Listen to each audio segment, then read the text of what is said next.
ഇന്നത്തെ തിരുവചനം സഖറിയ 12-ാം അധ്യായം. കർത്താവ് പറയുന്നു, ജെറുസലേമിനു വാഗ്ദാനം, അരുളപ്പാട്. ഇസ്രായേലിനെ കുറിച്ചുള്ള കർത്താവിൻ്റെ അരുളപ്പാട്.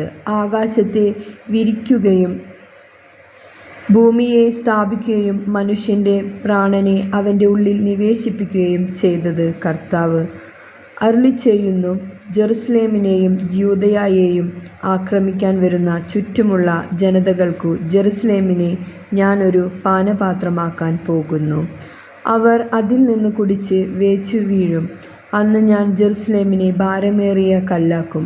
അത് പൊക്കുന്നവർക്കു കഠിനമായ മുറിവേൽക്കും. ഭൂമിയിലെ എല്ലാ ജനങ്ങളും അതിനെതിരെ ഒത്തുചേരും.